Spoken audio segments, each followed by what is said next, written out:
Karen slapped my niece for singing. Didn't know she's a child star with 5 million followers. I promised my niece, Sierra, a special treat that weekend. Her parents were out of town, and since I was the designated cool aunt, I wanted to make the most of our time together. Sierra, only 11 years old, had that unique spark about her, one of those kids born with music stitched into her soul. She could hum anything and make it sound like magic. What made her so special, though, wasn't just her voice. It was the way she carried herself, this calm confidence that shone even brighter when she performed. Sierra was no ordinary kid. She had over 5 million followers across TikTok and YouTube, known all over for her covers of old-school classics with a modern twist. Still, she never acted like a big shot, never showed off. She just loved singing, and she loved sharing that joy with others. We found a corner table outside the cafe, close to a bed of flowers and within earshot of a soft fountain nearby. It was the perfect spot for a smoothie, a muffin, and a little live performance. Sierra pulled out her small pink tripod and attached her phone to it.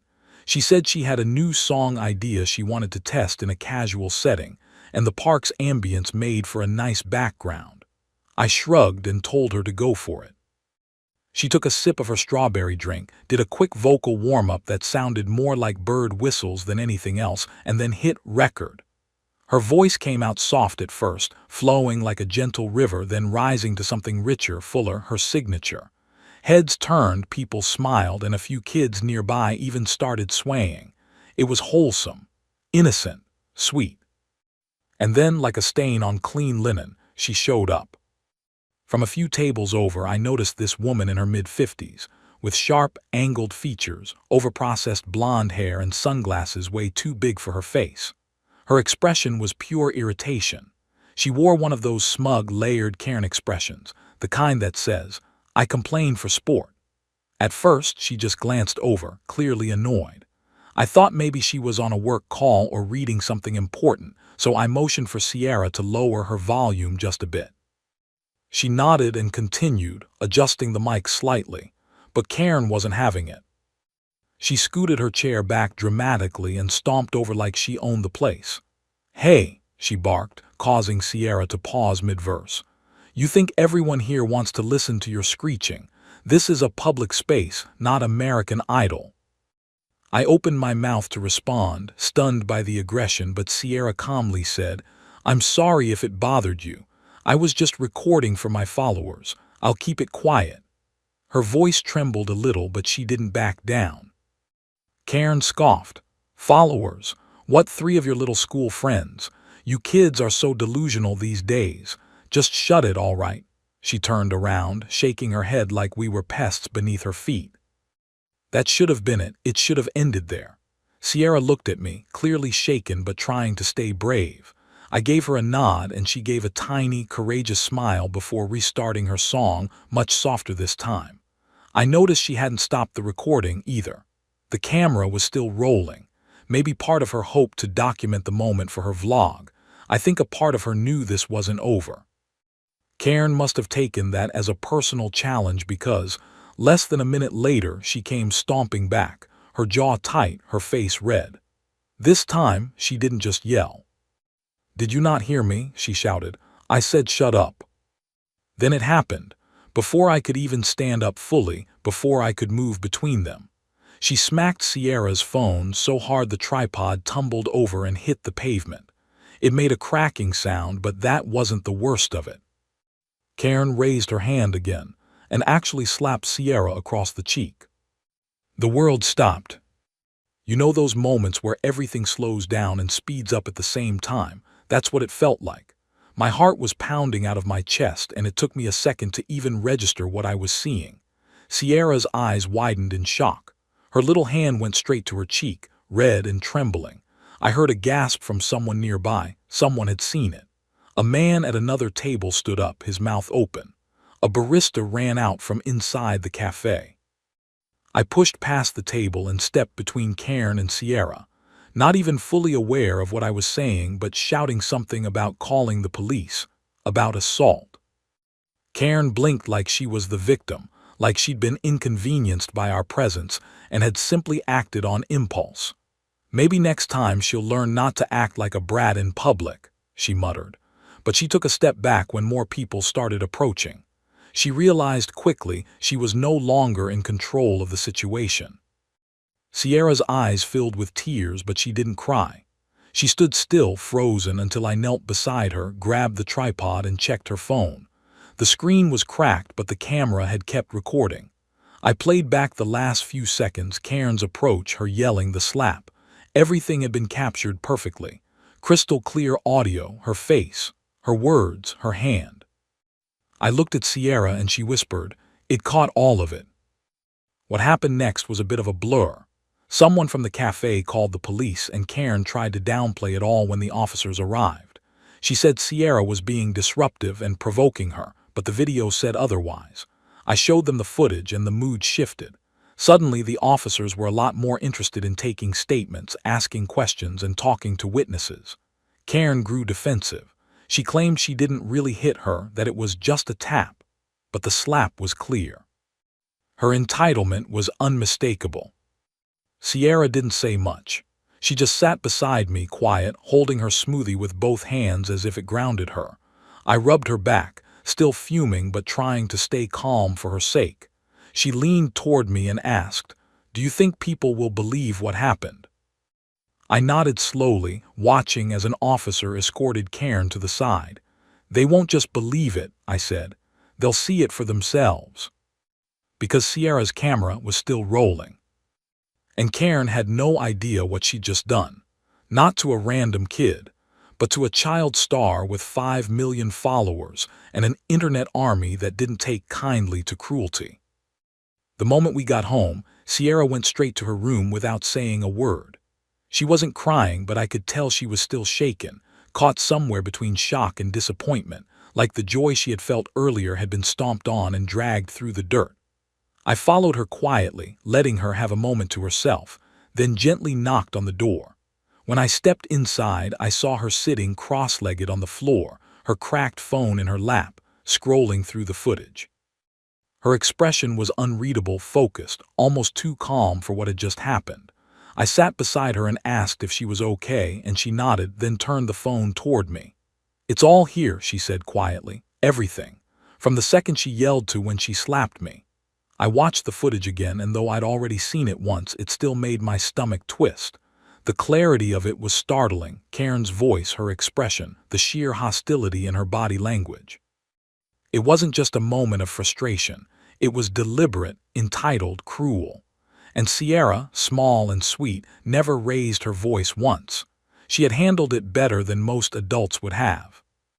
I told her that we should take it to the police station and give them a copy of the video, maybe even press charges, but Sierra surprised me with what she said next.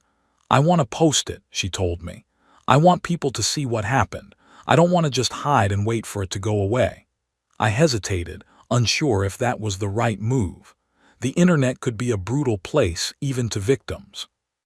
But then I looked at her again. This brave little girl, trying to process something awful not with anger but with transparency.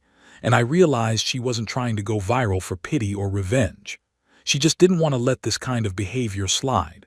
Sierra had built a following not just for her singing, but for being kind, honest, and strong. This wasn't about followers. This was about standing up for herself. We worked together on the edit. She cut the clip down to the key moments, adding simple captions in her usual style, white text over video, no fancy filters, just clarity. "This is what happened when I was singing at a cafe today," it began. Then came Karen's rant, the slap, and the stunned silence that followed. At the end, Sierra added a short message. "No one should ever be afraid to sing, or be themselves. Please share this so we can stop this from happening to anyone else." I didn't say much while she worked. I didn't need to. She was in control. After she uploaded it to TikTok and YouTube, we sat on the couch in silence. The video had maybe 300 views in the first hour, then 1,000, then 7,000. It was climbing rapidly, faster than any of her previous videos. The comments were pouring in. "I can't believe an adult would do this. You handled this better than most grown-ups would have. Name and shame that Karen, she deserves it." Within 3 hours, the view count was already at 2 million.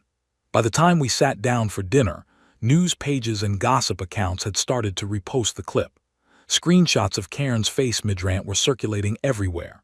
People were stitching Sierra's video with their own reactions, most of them horrified or outraged.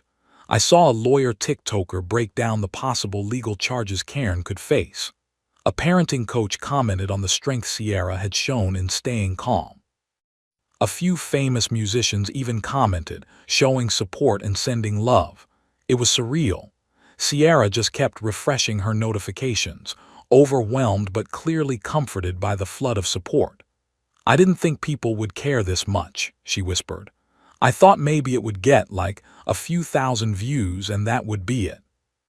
I hugged her, told her how proud I was, and reminded her that this wasn't her fault, that she had every right to express herself in public, that her voice was a gift, and that no one had the right to make her feel small for sharing it. As the night wore on, the video spread like wildfire. By morning, it had passed 10 million views on TikTok and was trending on YouTube Shorts. Even Twitter was ablaze with Karen memes and threads discussing the event. Someone had taken the time to slow down the video and caption it in different languages. Another person found Karen's social media profiles and shared them, tagging her workplace. I wasn't sure how I felt about that part. It was a little intense, but I understood why people were angry. The slap wasn't just a moment of bad behavior. It symbolized something larger, the way entitled adults often silence young voices, the way kindness is sometimes met with cruelty. Later that afternoon, Sierra and I received an email from a local news outlet asking for an interview. They wanted to talk about the incident, but more importantly, about Sierra's courage and the conversation the video had sparked. Sierra looked at me and asked if she should do it. I told her it was her choice, and she said, "Maybe if I speak up, other kids will feel safer being themselves." So we agreed to the interview. The reporter came by that evening, respectful and kind, letting Sierra talk at her own pace. She told them what happened, how it made her feel, and why she decided to post the video. The news segment aired that night, and by the next morning it had racked up nearly as many views as the original post. And then, inevitably, Karen responded. She posted a video of her own, a shaky, poorly lit clip of her sitting in what looked like her bedroom. Her tone was all wrong, passive-aggressive, defensive, completely missing the mark. "I didn't mean to slap her," she said, "but you have to understand it was very loud and I was having a stressful day. The girl kept singing even after I asked her to stop, and honestly I felt threatened." Threatened. That word echoed in my mind like a bad joke. She was threatened by an 11-year-old singing about sunshine. The comment section tore her apart. People weren't buying it. Her apology wasn't an apology, it was an excuse. A desperate attempt to reclaim control of a story she had already lost. I watched Sierra's reaction to it. She didn't flinch or get angry. She just shook her head and said, "She still doesn't get it." Then she picked up her guitar and began softly playing a melody she'd been working on, one she said might become her next original song. Something about light overcoming darkness, about singing louder when someone tells you to be quiet. She wasn't writing out of spite. She was writing because that's how she processed the world, through music. By the end of the day, the video had crossed 25 million views. Sierra had been invited to perform at a local benefit concert, and dozens of celebrities had publicly supported her. Karen, meanwhile, had deactivated most of her social media, and reports were coming in that she had been suspended from her job pending an investigation. It was all moving fast, faster than I could keep up with. But Sierra stayed grounded through it all, never letting the chaos pull her away from what mattered. She just wanted people to know that no one should ever be afraid to sing. By the time we hit the middle of the week, the story had transformed from a viral video into a full-blown cultural moment. It wasn't just about Sierra anymore. It had grown into a conversation about kids, about creativity, about adults who thought they could bully and humiliate others without consequence. The internet had a tendency to chew through stories quickly, but this one lingered. It had staying power. Every hour, another reaction video, another meme, another influencer speaking out. Karen's face, frozen mid-shout, had become an unwilling symbol of unchecked entitlement. The slap that echoed in that little cafe hadn't just struck a child. It had struck a nerve across millions of people who had either been that child or raised one, people who had seen too many young voices dimmed by ridicule or dismissal. And now, the world wasn't just listening.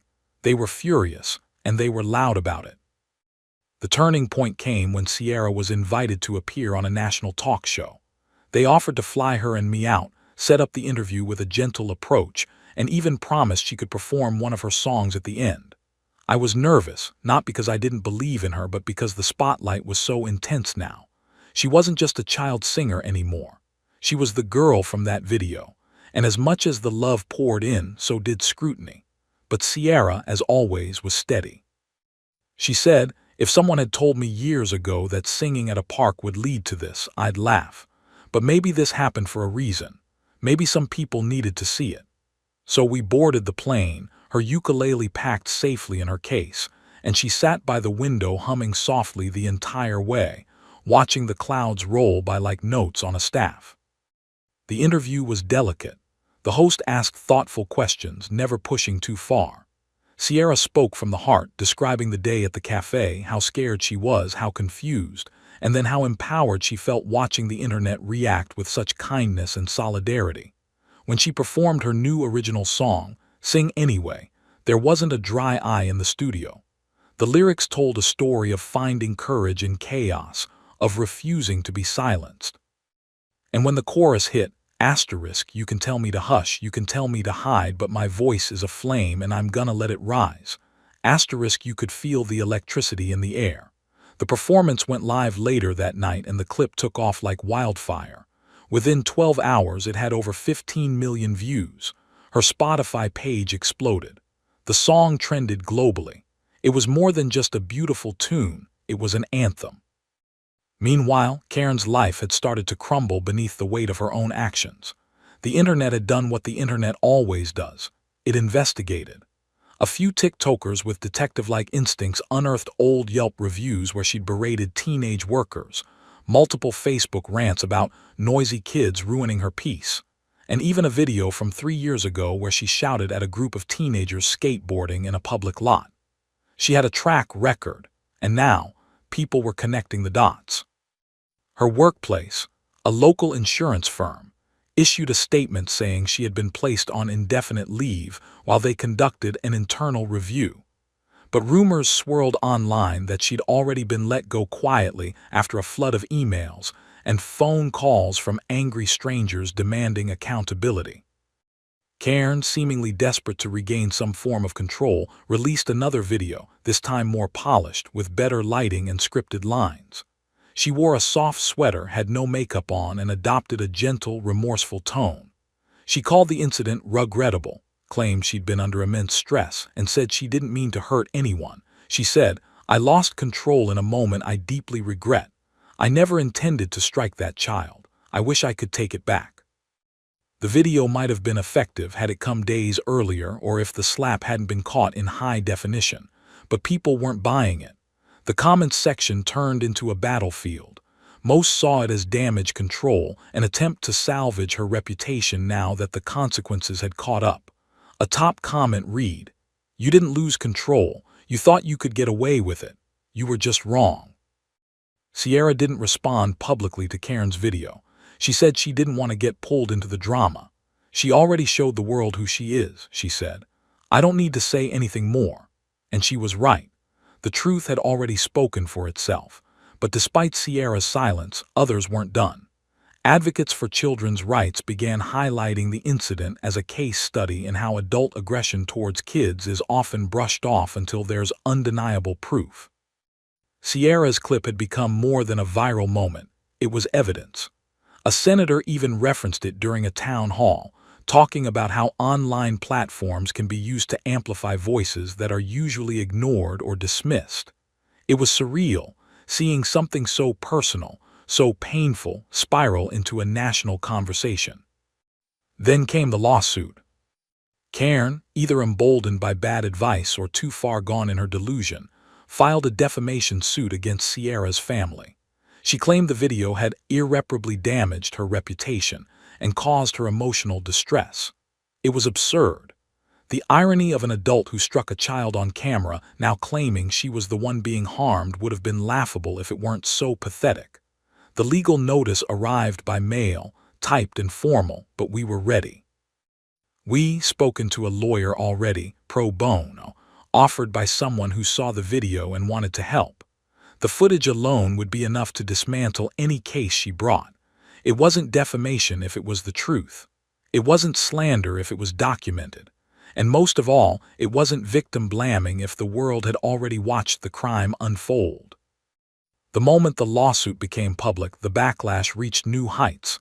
Even Karen's few defenders, those who claimed she was just having a bad day, started to pull away. The move was seen as desperate, predatory even. It reignited the outrage, reminding people that she wasn't sorry. She was just angry that she'd been caught. Through it all, Sierra remained unshaken. She continued to sing, to create, to spread light. She didn't dwell in bitterness. She didn't respond with venom. Her focus was forward, always forward. And every time she uploaded a new song, every time she posted a goofy behind-the-scenes video or answered a fan's comment, she reminded everyone watching that resilience isn't just about surviving something bad. It's about refusing to let it define you. In the eyes of the world, Karen had gone viral for all the wrong reasons. But Sierra had gone viral for exactly the right ones. The morning the lawsuit was dismissed, we were sitting in the living room, the sunlight pooling across the carpet like melted gold, Sierra in her usual spot on the couch with her laptop open, scrolling through the messages she hadn't yet answered. We'd both expected it would happen. There was no legal ground for what Karen was trying to pull. Not when the footage was that clear, not when the entire internet had witnessed the truth unfold in high definition. Still, there was a certain weight that lifted when the official call came through. The judge's statement was direct and firm. The claim of defamation was without merit, and the attempt to suppress documented truth through legal intimidation was not only invalid but dangerously close to frivolous litigation. The dismissal wasn't just a legal win. It was a moral victory, a loud, echoing message that said, "We believe the child." The news spread almost instantly. It hit the trending bar on Twitter before lunchtime, with hashtags like Justice for Sierra and Karen Loses Again taking off. Reaction videos resumed in full force, with commentary channels breaking down the judge's words, praising Sierra's bravery, and celebrating the legal system for getting it right. One law-focused YouTuber called it a textbook example of how the truth, when caught on video, is one of the most powerful weapons in the modern world. But it wasn't just influencers and online personalities talking anymore. Major publications picked up the story, and suddenly Sierra's name was appearing not just in the entertainment section, but in op-eds and essays about the growing tension between generational expectations, power dynamics, and the newfound ability of younger voices to call out abuse through technology. What had started as a horrifying moment at a cafe had grown into a social landmark, a case that people were pointing to in classrooms and boardrooms as a sign of the times. As for Karen, her situation had gone from bad to catastrophic. After her lawsuit was thrown out, someone leaked an internal memo from her former employer confirming what many had already suspected. She had been officially terminated due to behavioral misconduct and public actions damaging to the company's image. Her face had been memed and mocked across the internet, but now she was facing real consequences in her personal life. Local community forums lit up with people debating her fate, some defending her right to privacy, others pointing out a long history of complaints that had previously been swept under the rug. There were even rumors that she'd been asked to leave her neighborhood's HOA after causing multiple disturbances. Her attempt to shift blame had only sunk her deeper into the public's disdain, and the slap, once dismissed as just a moment of frustration, was now considered a defining act of who she really was when no one was supposed to be watching. But through all of it, Sierra remained focused, grounded, and astonishingly wise for someone her age. She didn't let the attention go to her head, didn't start chasing clout or shifting her content to ride the viral wave. Instead, she returned to her roots: music, storytelling, and connecting with her audience. She posted a video the day after the lawsuit ended, not about Cairn, not about revenge, but about healing. In it, she talked directly to the camera, her tone soft but clear, and told her followers that sometimes the loudest form of protest is simply refusing to stop doing what you love.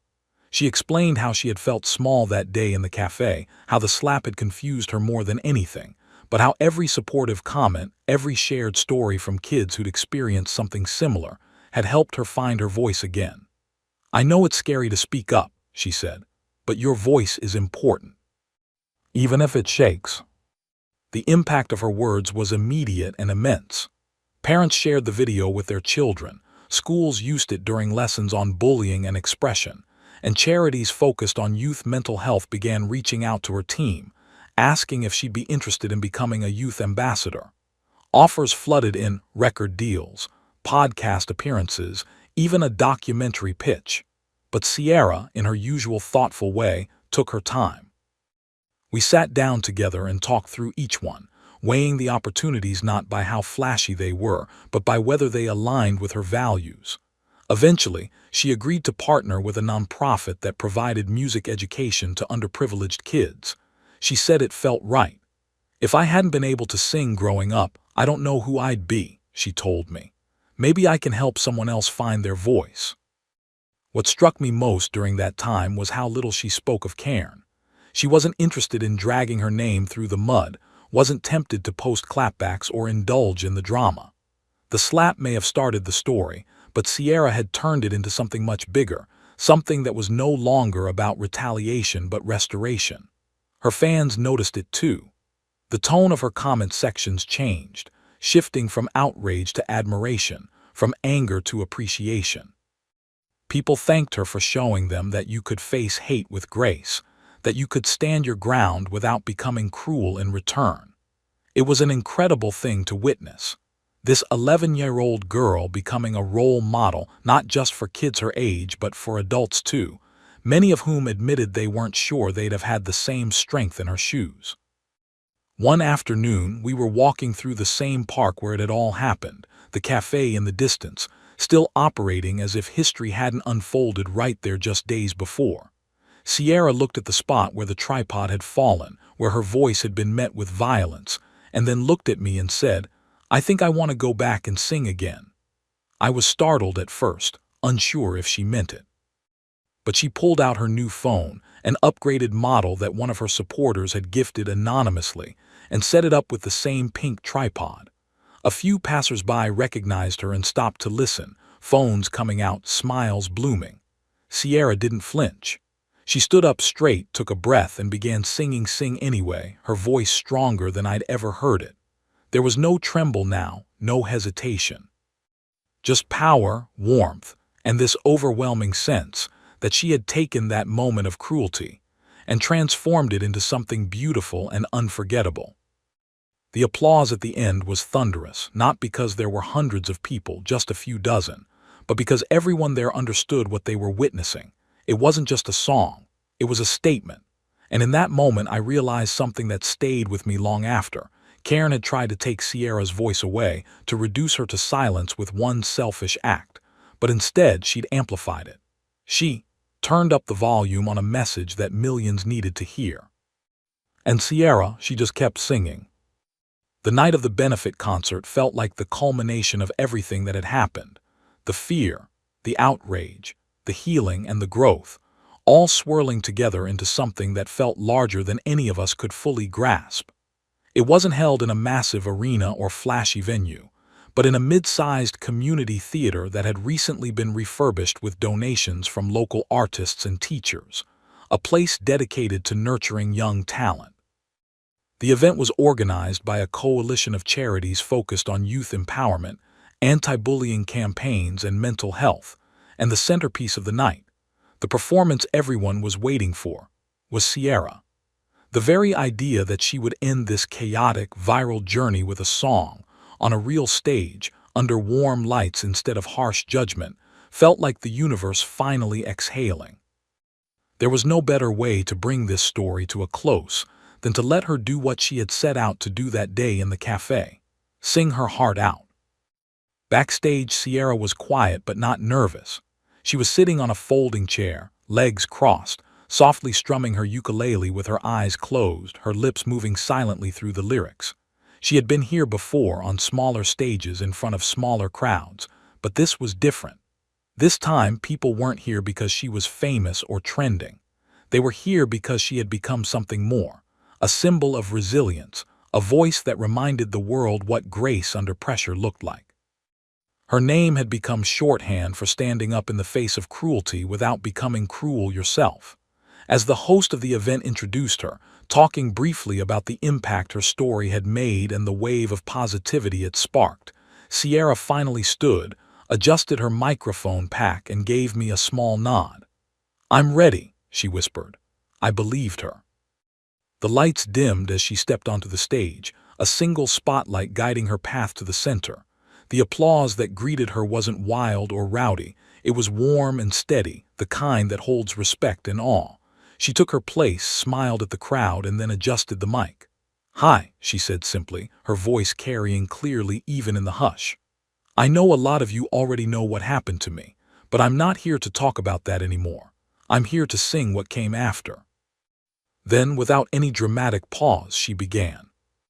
The first strum of the ukulele filled the space with a gentle sweetness, and as her voice rose with the opening verse, the crowd seemed to lean forward as one. She sang of finding light after being pushed into darkness, of holding onto joy when someone tried to steal it, of refusing to let the worst day of her life define the rest of her story. Every word rang with sincerity, with purpose, and when she reached the chorus, "They told me to hush, but I sang anyway," the entire theater felt it like a pulse. Her voice was stronger than it had ever been, not because she was pushing herself, but because she was standing in her truth. There was no fear left, no hesitation. Only pride, only power. When the final note faded, the silence was absolute for just a second, the kind of stunned quiet that hangs in the air when everyone is too moved to immediately react. And then the applause came. It rose like a tidal wave, loud, heartfelt, insistent. People stood, clapped, cheered, some even cried, but Sierra didn't bask in it. She bowed once shyly, then stepped back with a smile that said everything she needed to say. This wasn't about revenge. This was about reclaiming something. After the performance, dozens of people came up to her, not for photos or autographs, but just to say thank you. One mother hugged her and whispered that her daughter had been bullied in school and had finally spoken up after watching Sierra's video. A high school choir director asked if they could perform "Sing Anyway" at their spring recital. Even one of the organizers admitted that watching her stand tall in the face of what happened had made them reevaluate how they treat young people in public. Every single interaction was another reminder that what had happened wasn't just some internet drama. It had touched something real in people. It had changed things. Karen, by that point, had completely vanished from the public eye. Her accounts were wiped clean, her name replaced in search engines with endless articles about the slap, the lawsuit, and her fall from grace. No one really knew where she'd gone, and truthfully, no one cared to find out. She had become a footnote in a story that was never really about her in the first place. She had tried to silence a voice, and in doing so, had amplified it louder than she could have ever imagined. Her chapter had ended the moment she raised her hand in anger. Sierra's had just begun. The months that followed brought even more opportunities, but Sierra was careful about what she chose. She released a few more songs, each one a little bolder, a little more polished. She was still a kid, still doing schoolwork, still arguing with her parents about screen time and bedtime. But her world had expanded, and she carried the weight of it with grace. She wasn't just internet famous anymore, she was respected.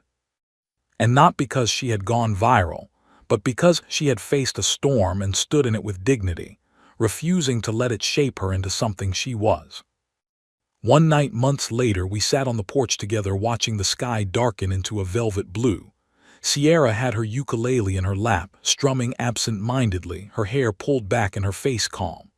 "Do you ever think about that day?" I asked, not really expecting an answer. She was quiet for a while, then said, "Sometimes, but not because it hurts. I think about how I didn't stop. That's what matters. And in that simple sentence, I realized the full scope of what she had become. Not a victim, not a headline, but a force. Her story would always have that moment in the cafe. It would always have Cairn. But it would also have the millions who stood with her, the songs she sang afterward, the courage that turned a slap into a movement. And most importantly, it would have the reminder that sometimes, when the world tells you to be quiet, the bravest thing you can do is raise your voice and sing anyway.